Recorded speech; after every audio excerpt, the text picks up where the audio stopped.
सिंह कैसे व्यक्ति थे? हम लोग ये वाला प्रश्न कल पढ़ रहे थे। तो महाराजा रणजीत सिंह में जिज्ञासा भरी हुई थी। वे जाट सिख थे। उन्होंने पंजाब में अपना साम्राज्य स्थापित किया था। अपनी कमजोरियों के बावजूद वह एक अद्भुत व्यक्ति था। वह अत्यंत मानवीय था। उसने एक राज्य और शक्तिशाली सेना का निर्माण किया। फिर भी वह खून खराबा पसंद नहीं करता था। उसने मौत की सजा बंद कर दी थी, चाहे जुर्म कितना ही बड़ा क्यों न हो। उसका शासन निर्दयता और दमन से मुक्त था। तो जो महाराजा रणजीत सिंह के बारे में हमने कल भी कि उस समय इंग्लैंड में छोटे छोटे चोर उचक्कों को मौत की सज़ा सुना दी जाती थी। तो उन्होंने अपने समय में महाराजा रणजीत सिंह ने क्या किया कि इन सब को बंद कराया और यहाँ तक कि उनकी अपनी जान लेने की कोशिश भी एक आध बार की गई, लेकिन उन्होंने अपने शासन को कैसा बनाया? निर्दयता और दमन से मुक्त बनाया। फिर आगे हम अगर इसी चैप्टर में चलें तो एक दूसरा पर कुछ और ही ढंग का भारतीय राजनेता राजपूतानी में जयपुर का सवाई जयसिंह था। उसका समय कुछ और पहले था और उसकी मृत्यु सन 1743 ईस्वी में हुई थी। इसके लिए हम प्रश्न बनाए तो कुछ और ही ढंग का भारतीय राजनेता कौन था? वो था जयपुर का सवाई जयसिंह। फिर जयसिंह की मृत्यु कब हुई? 1743 ईस्वी में। वह औरंगजेब की मृत्यु के बाद होने वाली उथल पुथल के समय हुआ था। वह इतना चतुर और अवसरवादी था कि एक के बाद एक लगने वाले धक्कों और परिवर्तनों के बावजूद बचा रहा।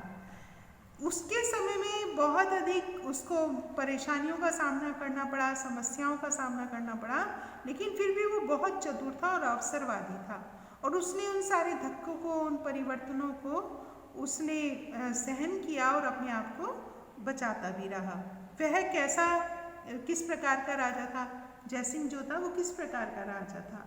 वह बहादुर योद्धा और कुशल राजनीतिक तो था ही, इससे बढ़कर वह गणितज्ञ, खगोल विज्ञानी और नगर निर्माण करने वाला था और उसकी दिलचस्पी इतिहास के अध्ययन में थी। इसीलिए तो उसने इतना सारा नगर निर्माण कराया, क्योंकि वो बहादुर योद्धा था, कुशल राजनेता था, गणितज्ञ था, खगोल विज्ञानी था और इसीलिए उसने बहुत सारा नगर निर्माण भी कराया। आगे चले तो जयसिंह ने जयपुर, दिल्ली, उज्जैन, बनारस और मथुरा में बड़ी बड़ी वैधशालाएं बनवाई। इसके लिए हम प्रश्न बनाएंगे कि जयसिंह ने कहाँ कहाँ पर वैधशालाएं बनवाई?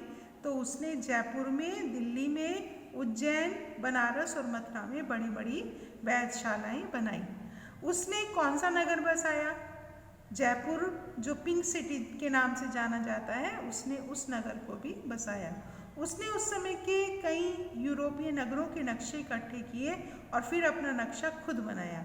पहले उसने विदेशों से जो नक्शे इकट्ठे किए उनको अपने यहाँ मंगाया और उसके बाद फिर उसने अपना खुद का नक्शा बनाया उनका अध्ययन करने के बाद।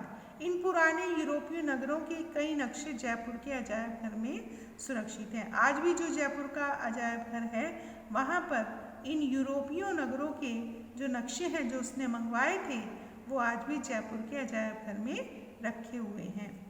फिर जयपुर नगर की योजना को अपूर्ण नगर निर्माण का आदर्श समझा जाता है। लगातार युद्धों और दरबारी षड्यंत्रों के बीच अक्सर खुद उलझे रहने पर भी जयसिंह ने बहुत कुछ किया।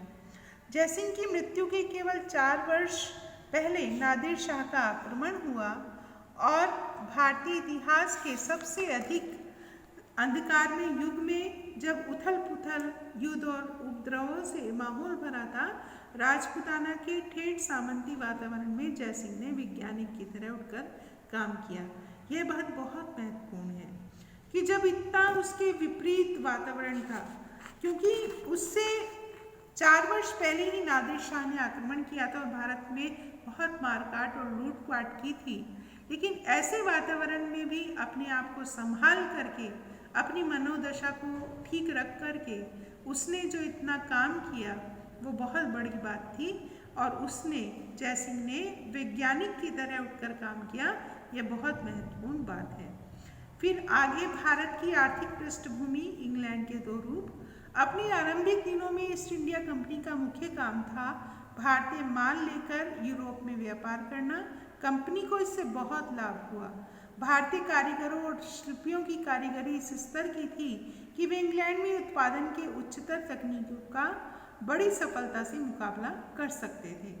ईस्ट इंडिया कंपनी की स्थापना जो उन्होंने की थी यहाँ अंग्रेजों ने, वो इसीलिए की थी कि वो वहाँ यूरोप से व्यापार कर सकें और खूब धन कमा करके अपने देश में भेज सकें। तो यहाँ के जो कारीगर थे, यहाँ के जो शिल्पी थे, वे बड़े उच्च कोटि के कारीगरी किया करते थे और इंग्लैंड में जो उनका सामान था वो बहुत जल्दी और बड़ी सफलता के साथ बिक जाया करता था। तो जब इंग्लैंड में मशीनों का युग शुरू हुआ, उस समय भी भारतीय वस्तुएं इतनी बहुतायत से वहाँ भरी रहती थी कि भारी चुंगी लगाकर और कुछ चीज़ों का तो आना बंद करके रोकना पड़ा। पर यह बात स्पष्ट है कि भारत का अर्थतंत्र चाहे जितना विकसित रहा हो, वह बहुत दिनों तक उन देशों के माल से मुकाबला नहीं कर सकता था जिनका औद्योगिकरण हो चुका था। आवश्यक हो गया कि या तो वह अपने यहाँ कल कारखाने लगाए या विदेशी आर्थिक घुसपैठ के सामने समर्पण करे, जिसका आगे परिणाम होता राजनीतिक हस्तक्षेप।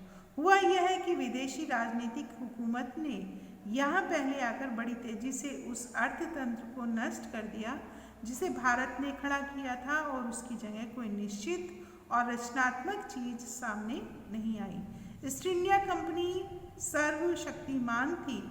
व्यापारियों की कंपनी होने के कारण वह धन कमाने पर तुली हुई थी। ठीक उसी समय जब वह तेजी से अपार धन कमा रही थी, एडम स्मिथ ने सन 1776 ईस्वी में द वेल्थ ऑफ नेशंस में लिखा कि एकमात्र व्यापारियों की कंपनी की सरकार किसी भी देश के लिए सबसे बुरी सरकार है।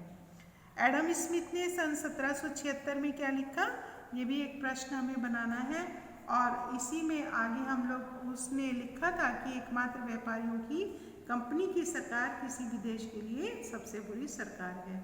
फिर इंग्लैंड की रॉयल सोसाइटी की स्थापना कब हुई? वो हुई 1660 ईस्वी में। मिल्टन का जन्म कब हुआ? 1608 ईस्वी में। रॉयल सोसाइटी ने विज्ञान की प्रगति में कैसे हिस्सा लिया? 100 साल बाद कपड़ा बुनने की तेज ढरकी का आविष्कार हुआ।